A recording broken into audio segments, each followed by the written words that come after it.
ಅನ್ನುವ ಮಾತು ಹೇಳಿದ್ರು. ಇದು ವ್ಯತ್ಯಾಸ, ಇದು ಆದಂತ ವ್ಯತ್ಯಾಸ. ಅದಕ್ಕಾಗಿ ಇವತ್ತು ಕೇಂದ್ರ ಸರ್ಕಾರ ಮತ್ತು ರಾಜ್ಯ ಸರ್ಕಾರದ ಯೋಜನೆಗಳನ್ನ ಮನೆ ಮನೆಗೆ ತಲುಪಿಸುವಂತ ಕೆಲಸ ನಾವು ಮಾಡಬೇಕಾಗಿದೆ. ರಾಹುಲ್ ಗಾಂಧಿ ಅವರು ಭಾರತ ಜೋಡೋ ಯಾತ್ರೆ ಹೊರಟಿದ್ದಾರೆ. ಗುಜರಾತ್ ಮತ್ತು ಹಿಮಾಚಲ ಪ್ರದೇಶದ ಚುನಾವಣೆ ಘೋಷಣೆ ಆಗಿದೆ. ದಯಮಾಡಿ ಕಾಂಗ್ರೆಸ್ನ ಮುಖಂಡರಿಗೆ ಕೇಳಿ, ಗುಜರಾತ್ ಮತ್ತು ಹಿಮಾಚಲ ಪ್ರದೇಶದ ಚುನಾವಣೆ ನಡೀತಾ ಇದ್ರೆ ಕಾಂಗ್ರೆಸ್ ಎಲ್ಲಿ?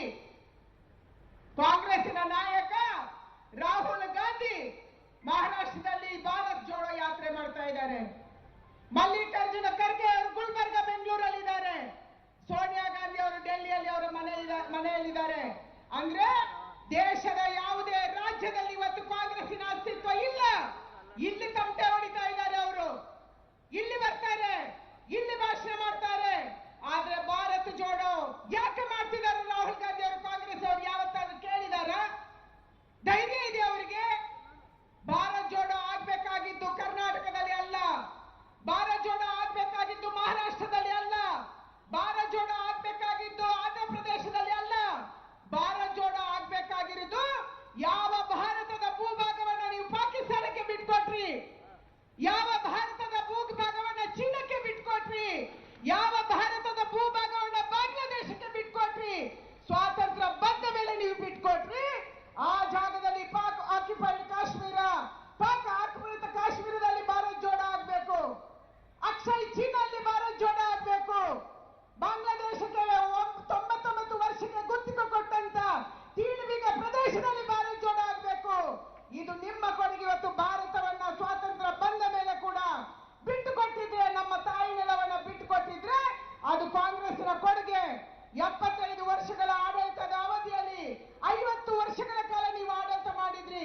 ದೇಶವನ್ನ ಒಡೆದ್ರಿ, ಧರ್ಮದ ಮೇಲೆ ಒಡೆದ್ರಿ, ಜಾತಿ ಮೇಲೆ ಒಡೆದ್ರಿ. ಇವತ್ತು ಭಾರತ್ ಜೋಡೋ ಮಾಡ್ತಾ ಇದ್ದೀರಿ. ಭಾರತ್ ಜೋಡೋ ರಾಹುಲ್ ಗಾಂಧಿ ಅವರೇ, ದಯಮಾಡಿ ಪಾಕ್ ಆಕ್ಯುಪೈಡ್ ಕಾಶ್ಮೀರಕ್ಕೆ ಹೋಗಿ. ನಾನೊಬ್ಳು ಹೆಣ್ಮಗಳು ಶೋಭಾ ಕರಂದ್ಲಾಜೆ ಬಾರಾಮುಲ್ಲಕ್ಕೆ ಹೋಗ್ತೀನಿ, ಆದ್ರೆ ನೀವು ಹೋಗಕ್ಕಾಗಲ್ಲ ಅಲ್ಲಿ.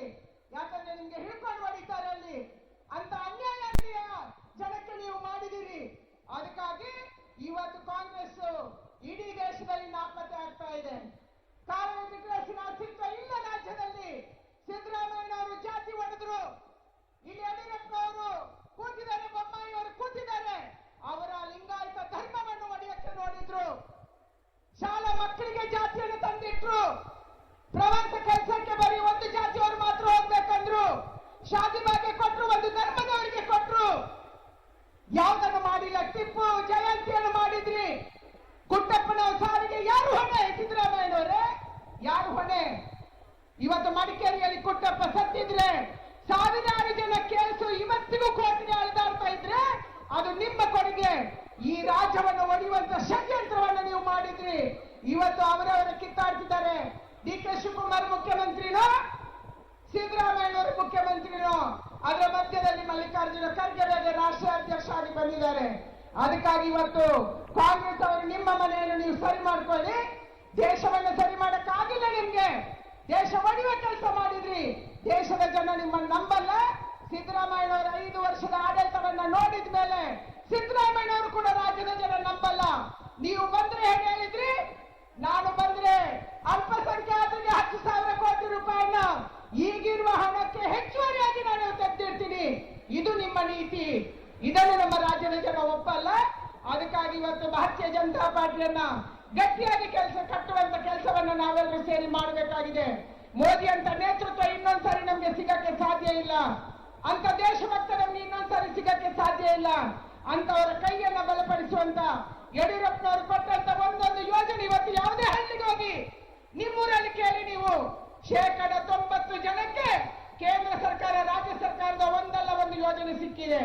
ಯಾರಿಗೋ ಕಿಸಾನ್ ಸಮ್ಮಾನ್ ಸಿಕ್ಕಿದೆ, ಯಾರಿಗೋ ಬೆಳೆ ವಿಮೆ ಸಿಕ್ಕಿದೆ, ಯಾರಿಗೋ ಭಾಗ್ಯಲಕ್ಷ್ಮಿ ಸಿಕ್ಕಿದೆ, ಯಾರಿಗೋ ಪ್ರಧಾನಮಂತ್ರಿ ಫಸಲ್ ಬಿಮಾ ಸಿಕ್ಕಿದೆ. ಒಂದಲ್ಲ ಒಂದು ಯೋಜನೆಯ ಸೌಲಭ್ಯ ಇವತ್ತು ನಮ್ಮ ಮನೆಗಳಲ್ಲಿ ಸಿಕ್ಕಿದೆ. ಇದನ್ನು ಮುಂದಿಟ್ಕೊಂಡು ನಾವು ಮುಂದಕ್ಕೆ ಹೋಗೋಣ ಅನ್ನುವಂತ ಮಾತನ್ನು ಹೇಳಿ ಇವತ್ತು ಕಾಪು ವಿಧಾನಸಭಾ ಕ್ಷೇತ್ರಕ್ಕೆ, ಉಡುಪಿ ಜಿಲ್ಲೆಗೆ ಸಾಕಷ್ಟು ಯೋಜನೆಗಳು ಕೇಂದ್ರದಿಂದ ರಾಜ್ಯದಿಂದ ನಮಗೆ ಬಂದಿದ್ದಾವೆ. ಇದರ ಎಲ್ಲ ವಿವರವನ್ನ ಲಾಲಾಜಿ ಮೆಂಡನ್ ಈಗಾಗಲೇ ಹೇಳಿದ್ರು.